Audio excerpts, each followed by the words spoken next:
3D effects. 3D effects में. Vision सरे. Vision को वेलु बनाना.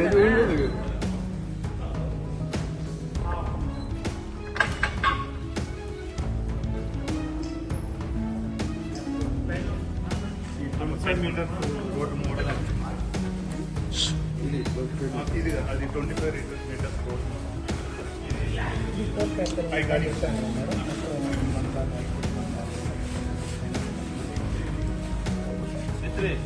ఓకే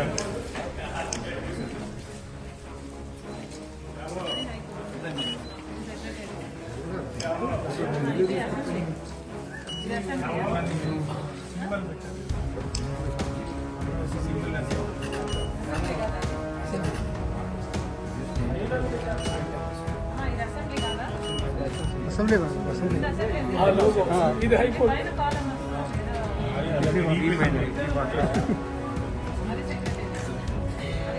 హైకోర్టు సలా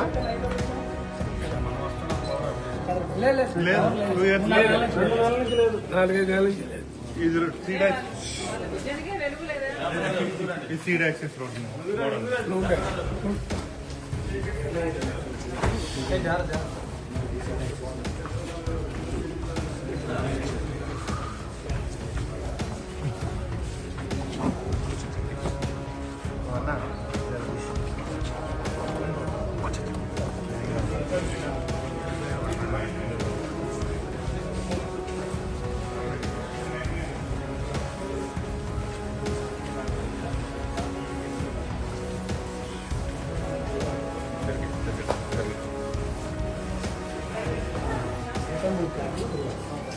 జడ్జెస్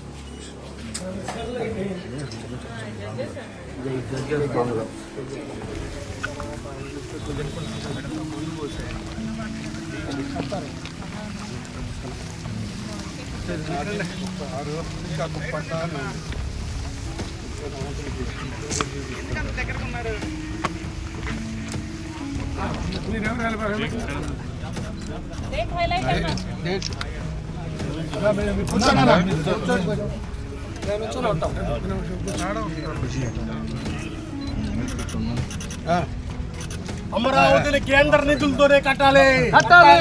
అమరావతిని కేంద్ర నిధులతోనే కట్టాలి.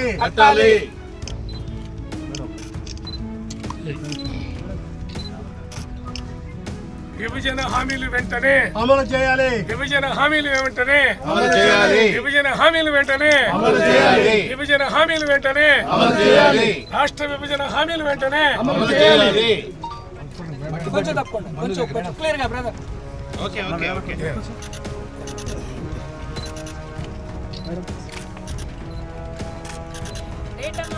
Date is most important. 2015 2020 22 October 2015. 500 కోట్లు ఖర్చు పెట్టి అందరికీ నమస్కారం.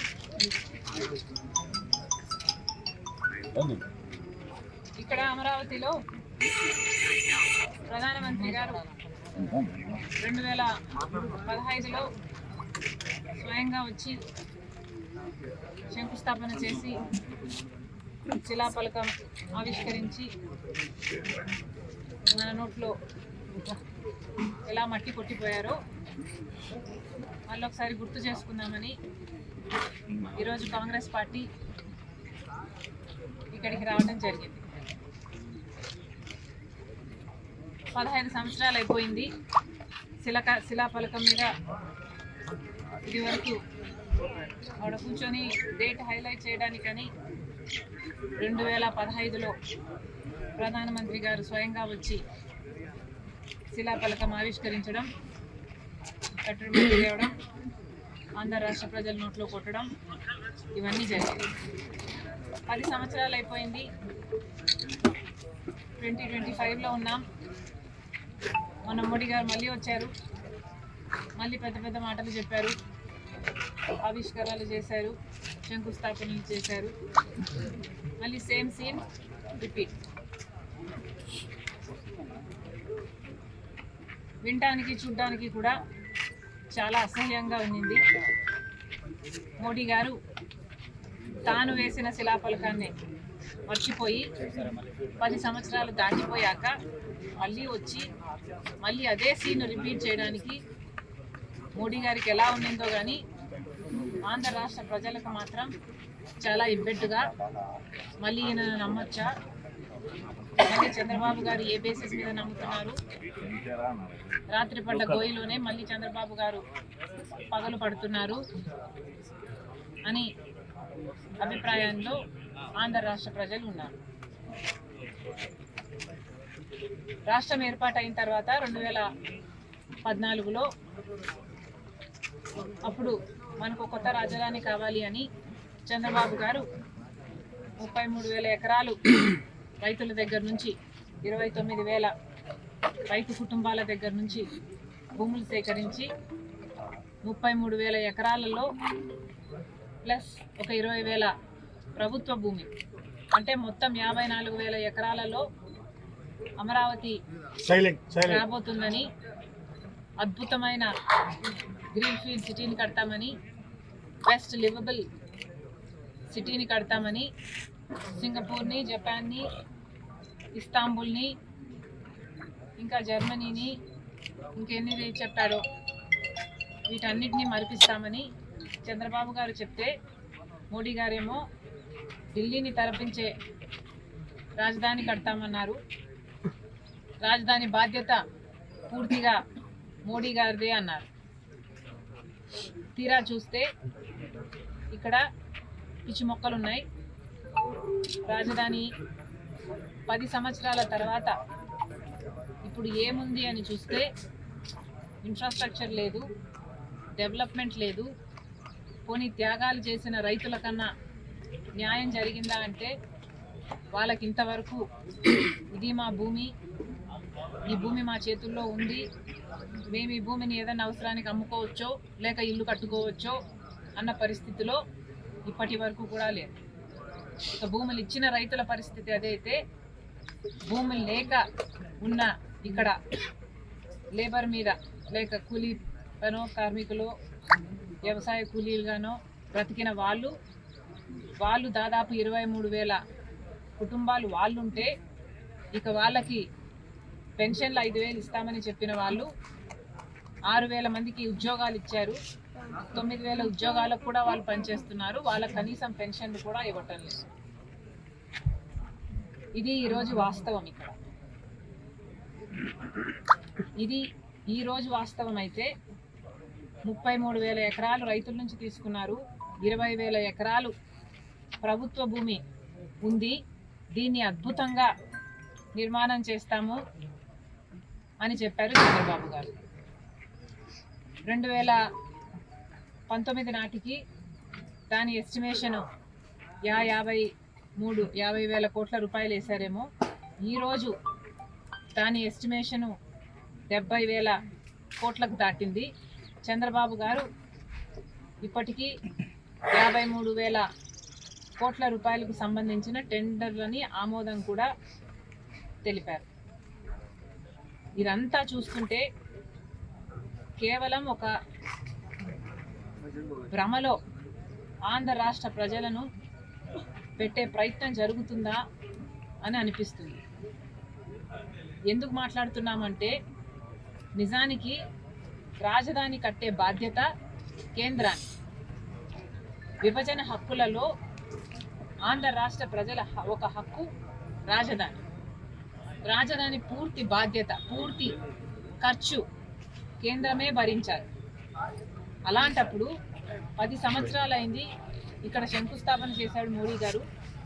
2015 నుంచి 10 సంవత్సరాలుగా కేవలం 1500 కోట్ల రూపాయలు మాత్రమే ఇచ్చారు. ఇది రాజధాని నిర్మాణం అని అంటారా? మరి ఇక్కడ పిచ్చి మొక్కలు కాకపోతే దీని పరిస్థితి ఏమవుతుంది? ఒక ప్రధాని హోదాలో ఉండి ఇచ్చిన మాట నిలబెట్టుకోకపోతే ఎంత దయనీయంగా ఈరోజు ఆంధ్ర రాష్ట్ర రాజధాని ఉందో మనందరికీ కళ్ళకు కనిపిస్తుంది. ఇప్పటికీ కూడా మన రాజధాని నిర్మాణ బాధ్యత పూర్తిగా కేంద్రానిదే. పూర్తిగా జీరో కాస్ట్ ఆంధ్ర రాష్ట్ర ప్రజల నెత్తిన పడాలి. అసలు మనం కాస్టే గురించి వరియే అవ్వాల్సిన అవసరం లేకుండా ఆంధ్ర రాష్ట్రానికి ఓ రాజధానిని కట్టాల్సిన బాధ్యత కేంద్రానికి. మరి అలాంటప్పుడు ఇప్పటికీ చంద్రబాబు గారు ముఖ్యమంత్రిగా 53,000 కోట్ల రూపాయలకి టెండర్లను ఆమోదం చేస్తే మరి వాటి డబ్బులు ఎక్కడి నుంచి వస్తున్నాయి? అసలు వాళ్ళు అవసరం లేదంటున్నారు కదా. మీరు ఈ 33,000 ఎకరాలు 20 ఎకరాలు అన్నీ 20,000 ఎకరాలు అంతా కలిపి 54,000 ఎకరాలను మీరు డెవలప్ చేస్తే అడ్జసెంట్గా ఉన్న వాళ్ళ భూములు ఆటోమేటిక్గా పెరుగుతాయి, ఆటోమేటిక్గా డెవలప్మెంట్ జరుగుతుంది.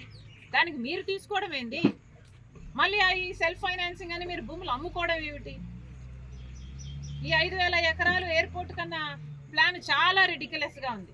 మళ్ళీ చెప్తున్నాం, కాంగ్రెస్ పార్టీ అడిషనల్గా భూములు సేకరించడానికి 35,000 ఎకరాలు కూటమి ప్రభుత్వం మళ్ళీ సేకరిస్తాం రాజధాని కోసం అని చెప్తున్నారు. ఇది చాలా అన్యాయం. దీన్ని కాంగ్రెస్ పార్టీ పూర్తిగా వ్యతిరేకిస్తుంది. మళ్ళీ చెప్తున్నాము, ఈ అప్పుల గోల మానేయండి. ఈ సెల్ఫ్ ఫైనాన్సింగ్ మనకు అవసరం లేదు, అప్పులు అవసరం లేదు. కాలర్ పట్టుకొని నిలదీయండి. మాకు డబ్బులు ఎందుకు ఇయ్యరు? మాకు రాజధాని ఎందుకు కట్టరు?